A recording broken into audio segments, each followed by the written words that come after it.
নমস্কাৰ দৰ্শকসকল, ১ নম্বৰটো খবৰ ২০২৫ ২৭ জুন তাৰিখে বলিউডৰ কাটা লগা চং অভিনেত্ৰী চেফলি জাৰিৱালাৰ মৃত্যু হ'ল। ২ নম্বৰটো খবৰ বন্ধ হ'ল ভাগ্যদেৱী থিয়েটাৰ। ৩ নম্বৰটো খবৰ মুখ্যমন্ত্ৰী হিমন্ত বিশ্ব শৰ্মা ঘোষণা, অসমলৈ আহি গ'ল কঠোৰতকৈ কঠোৰ নিয়ম। বৰ্তমানৰ পৰা সহজে নাপাব আধাৰ কাৰ্ড বা ১৮ বছৰ ওপৰৰ লোকে সহজে লাভ নকৰিব আধাৰ কাৰ্ড। ৪ নম্বৰটো খবৰ হিমন্ত বিশ্ব শৰ্মা ডাঙৰ ঘোষণা, পুনৰ বাল্য বিবাহক লৈ কঠোৰ নিয়ম উলিয়াইছে অসম চৰকাৰে।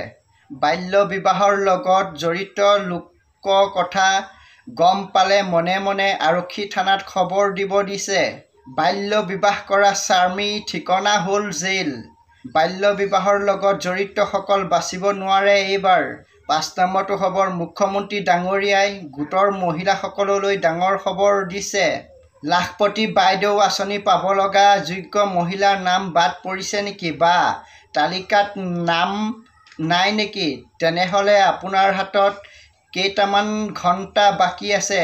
৩০ জুনৰ ভিতৰত আপোনাৰ নাম অন্তৰ্ভুক্ত কৰক, নহ'লে ১০,০০০ নাপাব। ৬ নম্বৰটো খবৰ ৩ গগৈ প্ৰসংগত হিমন্ত বিশ্ব শৰ্মাৰ মন্তব্য, কামাখ্যা মায়ে যি কৰিব সেইটোৱেই হ'ব। ওপৰত মালিক আছে আৰু অসমৰ ৰাইজে জানে বিজেপি চৰকাৰে কিমান ভাল কাম কৰি আছে। ৭ নম্বৰটো খবৰ মাজুলীৰ পৰা ৰপ্তানি কৰিছে ২৬৭ মেট্ৰিক টন ৰঙা বাও ধান ডুবাই আৰু ৰাছিয়ালৈ। ৮ নম্বৰটো খবৰ ৬ জুলাই তাৰিখে গুৱাহাটীৰ ডাউনটাউনৰ পৰা ৰুক্মিণী গাঁও উৰণসেতু মুকলি কৰা হ'ব।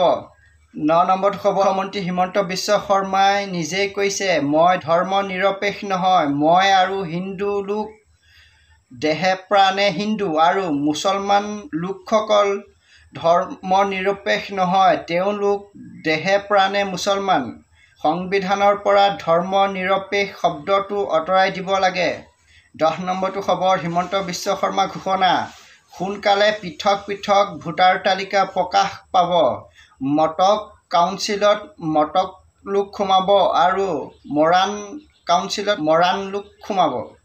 ১১ নম্বৰটো খবৰ AIUDFৰ ৰফিকুল ইছলামৰ মন্তব্য, গৌৰৱ গগৈয়ে অখিল গগৈক বিশ্বাস নকৰে, মানে এজন গগৈয়ে আন এজন গগৈক বিশ্বাস নকৰে। ১২ নম্বৰটো খবৰ গোৱালপাৰাত আৰক্ষী প্ৰশাসনে মাইক লৈ ঘোষণা কৰিলে বেদখল কৰা মাটি খালী কৰিবলৈ। ১৩ নম্বৰটো খবৰ উজনি অসমত অসমীয়া যুৱকক আক্ৰমণ মানে মাৰধৰ কৰিছে বিশেষ সম্প্ৰদায়ৰ লোকে।